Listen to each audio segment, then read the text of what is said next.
Hello guys, this is Sandhya and welcome back to my YouTube channel.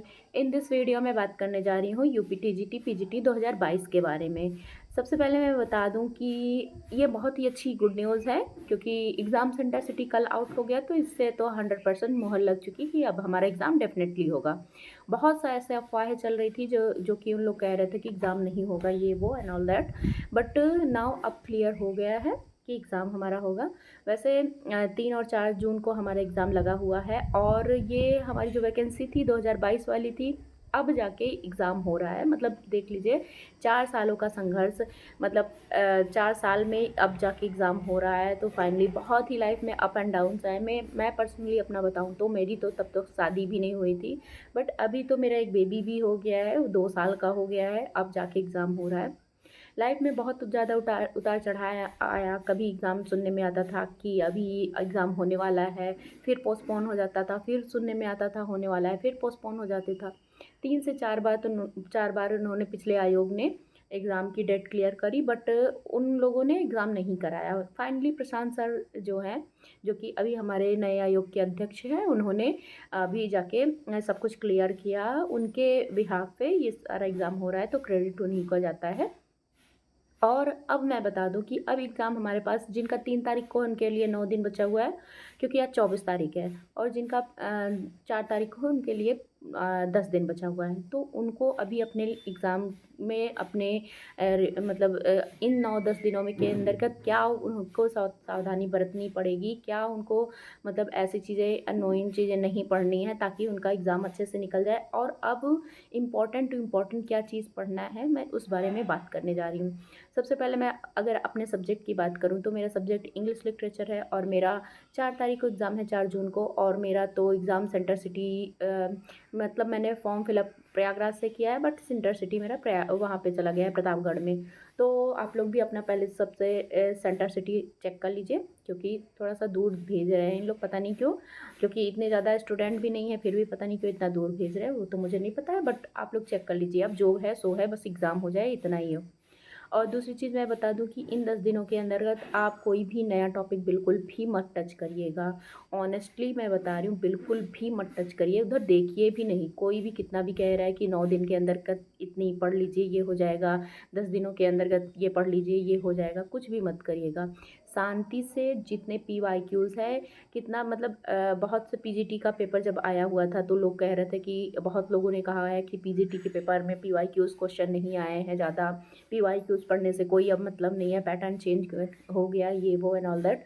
बहुत से remorse आ रहे हैं, बट मैं पर्सनल सजेशन करूँगी कि आप PYQs पढ़ना मत छोड़िएगा। PYQ एक बार फिर से आप सॉल्व कर लीजिए, जितना भी एग्ज़ाम हुआ है 2021 तक का पूरा पेपर आप सॉल्व कर लीजिएगा। 13 से लेके 21 तक का पेपर अच्छे से कर लीजिएगा। अगर आप 10 से नहीं करें तो 16 से लेके 21 तक का बहुत अच्छे से पढ़ लीजिएगा। डेफिनेटली PYQs हेल्प करता है। और यू नेवर नो कि पीजीटी का जैसा एग्ज़ाम आया है, हो सकता है टीजीटी का भी ऐसा है, कुछ भी नहीं पता है। हार्ड आएगा, टफ आएगा, ईजी आएगा, क्वेश्चन रिपीट होंगे कि नहीं रिपीट होंगे, किसी को कुछ भी नहीं पता है। तो अभी इन 10-15 दिनों के अंतर्गत आप अपनी तैयारी में चेंज करके कुछ भी नहीं हासिल कर सकते। लेकिन जो आपने पढ़ रखा है उस पर बिलीव करिए, उस पर भरोसा करिए। PYQs अच्छे से कर लीजिएगा। साथ ही साथ जितने भी कोर्स, जैसे कोर राइटर्स हैं, मैं इंग्लिश की बात करूँ कि जितने कोर राइटर्स हैं, चाहे वर्ड्सवर्थ हो गए, मिल्टन हो गए, गाल्सवर्दी हो गए, या शेक्सपियर हो गए, इन सभी के मेजर जो क्वेश्चंस आ रहे हैं, सिर्फ उसी को बार बार रिवाइज करिएगा। मेजर जो जितने भी राइटर्स के प्ले वगैरह हैं, वो सब मेजर टॉपिक जो हैं वो अच्छे से रिवाइज करते रहिएगा। अब टोटल आप MCQs क्वेश्चन पे डिपेंड हो जाइए। मतलब अब मुझे नहीं लगता कि आप किसी को भी थियरी पढ़ने की ज़रूरत है। आप सिर्फ और सिर्फ क्वेश्चन सॉल्व करिए, जितने भी आपको प्रैक्टिस सेट मिले अच्छे से सॉल्व करिए। और क्वेश्चन को देखिए कि आपका इसमें मिस्टेक क्या हो रहा है। प्रैक्टिस सेट एक ही एक दिन में सॉल्व करिए, बट उसको एनालिसिस अच्छे से करिए, क्योंकि उसमें देखिए आपको मिस्टेक, मतलब ये मत देखिए कि आपका कहाँ पे सही हो रहा है। सही हो रहा है तो वेल एंड गुड है, बट जहाँ पे मिस्टेक हो रहा है, जो क्वेश्चन गलत हो रहे हैं, उसको एनालिसिस करिए। कि इसमें क्या चीज़ें हमने गलत करी हैं, उसको अच्छे से करिए। अपने आप को अब इम्प्रूव करने का मतलब अपने आप को अब इम्प्रूव करने का टाइम आ गया है। आपने इन 4 सालों में क्या पढ़ा है, क्या नहीं पढ़ा है, कितना ज़्यादा आपने तैयारी करी है, कितना नहीं करी है, कोई भी मैटर नहीं करता है अगर आप एग्ज़ाम हॉल पे अच्छा परफ़ॉर्म नहीं कर रहा है तो। तो इसलिए अब कुछ भी मत करिए, टाइमर लगा के सच शांति से आप कुछ मत करिए, टाइमर लगाइए, कोई भी एक प्रैक्टिस सेट उठाइए और जैसा आपका एग्ज़ाम का टाइमिंग है, चाहे 9 साढ़े 9 से 11 वाला टाइमिंग है या तो ढाई वाला टाइमिंग है शाम वाला, वैसे ही टाइमिंग पे उसी टाइम पे आप क्वेश्चन सॉल्व करिए। डेफ़िनेटली देखिएगा आप में चीज़ें इम्प्रूव होंगी। अभी 9-10 दिन बचे हुए हैं, 9-10 दिनों में आप करीब-करीब 20-25 प्रैक्टिस सेट सॉल्व कर सकते हैं। ये तो मैं कम ही बोल रही हूँ, बहुत लोग बहुत ज़्यादा करते हैं, एक दिन में 3-3 4-4 प्रैक्टिस सेट कर लेते हैं, अपनी-अपनी कैपेसिटी की बात है। मैं अपना बताऊँ तो मैं 2 से ज़्यादा नहीं कर सकती हूँ। ऑनेस्ट मैं मतलब रिव्यू बता रही हूँ अपना कि मैं कोई फेक नहीं रही हूँ। अभी तक मैं 1-2 1-1 करती थी, बट अब मैं सोच रही हूँ कि अब मैं 2 प्रैक्टिस सेट डेली बेसिस में सॉल्व करना चालू करूँ, क्योंकि प्रैक्टिस सेट सॉल्व करने से थोड़ा बहुत कॉन्फिडेंस आपको भी आएगा और जो चीज़ें गलत होंगी वहीं पे आप अगर उसको एनालिसिस करेंगे, वहीं पे चीज़ें करेक्ट करके आपको चीज़ें आ जाएँगी। डेफ़िनेटली वो चीज़ें माइंड पे रहेंगी फ़ोकस। तो अब आप नया कुछ भी मत पढ़िए, कोई जितना भी आपका टॉपिक है जो आपको अच्छे से पता होगा क्या-क्या इम्पोर्टेंट है, क्या इम्पोर्टेंट नहीं है, और एमसीक्यूज़ बेस्ड जितने भी क्वेश्चन जहाँ से भी मिल रहे हैं आपको, आप अच्छे से करिए सॉल्व, क्योंकि अभी जो है अब थ्योरी पढ़ने का कोई मतलब नहीं है। कोई मतलब मुझे नहीं लगता कि कोई भी स्टूडेंट थ्योरी पढ़ रहा होगा। अब सब लोग प्रैक्टिस सेट सॉल्व करने पे लग जाइए, आपका एग्ज़ाम डेफ़िनेटली निकलेगा। आप अपने पे भरोसा करिए, सबसे बड़ी चीज़। अगर आप अपने पे भरोसा करेंगे तो चीज़ें अच्छे से वर्क करेंगी। मैनिफेस्टेशन बहुत बड़ी चीज़ होती है, साथ ही साथ मेहनत करनी पड़ेगी आपको। लेकिन आप सबसे पहले अपने पे भरोसा करिए कि हाँ, हम इस एग्ज़ाम को बीट कर सकते हैं, इस एग्ज़ाम में हम डेफ़िनेटली अच्छा करेंगे। तो देखिएगा, अभी ये सब चीज़ें ना माइंड का गेम होता है। बहुत चीज़ें पड़ी होती हैं, कभी-कभी तो ऐसा होता है, मेरे साथ खुद भी हुआ है पिछले प्रीवियस एग्ज़ाम्स में कि यहाँ पे सब कुछ लग रहा था, सब पढ़ा हुआ है, बहुत अच्छे से सब कुछ कंप्लीट किया हुआ है, बट एग्ज़ाम सेंटर पे जाके वहाँ का एनवायरनमेंट ही ऐसा होता है कि मतलब कोई एक्सप्लेन नहीं कर सकता है कि वहाँ का ऐसा प्रेशर होता है माइंड में कि चीज़ें आती हुई भी गलत करके हम लोग चले आते हैं।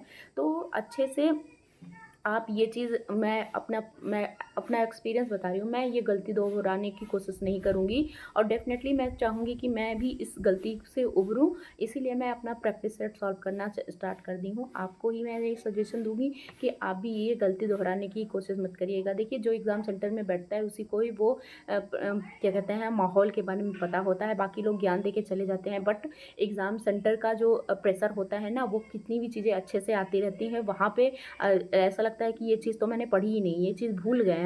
तो इसीलिए अपने आप को काम करने की बहुत ज़्यादा ज़रूरत है। अगर आप लोग अभी तक योगा वगैरह ना कर रहे हो तो 10 ही 20 मिनट का आप योगा करिए। क्यों, योगा करने से थोड़ा-सा ये बेनिफिट रहेगा कि आपका मन थोड़ा-सा शांत रहेगा, स्टेबल रहेगा।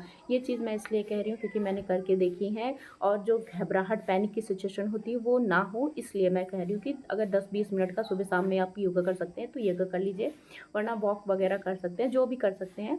और सबसे बड़ी चीज़, अभी तो गर्मी बहुत ज़्यादा है, हर शहर में, हर सिटी में लाइट का बहुत ज़्यादा क्राइसिस हो रहा है। अभी मैं खुद बताऊँ, मेरे यहाँ आप देख सकते हैं अभी ना लाइट है, इन्वर्टर भी डाउन हो गया है, पीछे बल्ब जल रहा है बट बल्ब मतलब लाइट नहीं है। ना तो इन्वर्टर है, ना तो लाइट है, बट इतनी ज़्यादा गर्मी है। बट इसमें हमको कुछ भी, अब ये सब कोई वैल्यू नहीं रखता है, हमें इसे पढ़ना ही पढ़ना है, हमें यही चीज़ देखनी है कि अब चाहे जो भी हो जाए, इस एग्ज़ाम को हमें निकालना ही निकालना है। ये गट फीलिंग अपने अंदर लाएँगे तभी जाके आपका एग्ज़ाम निकलेगा।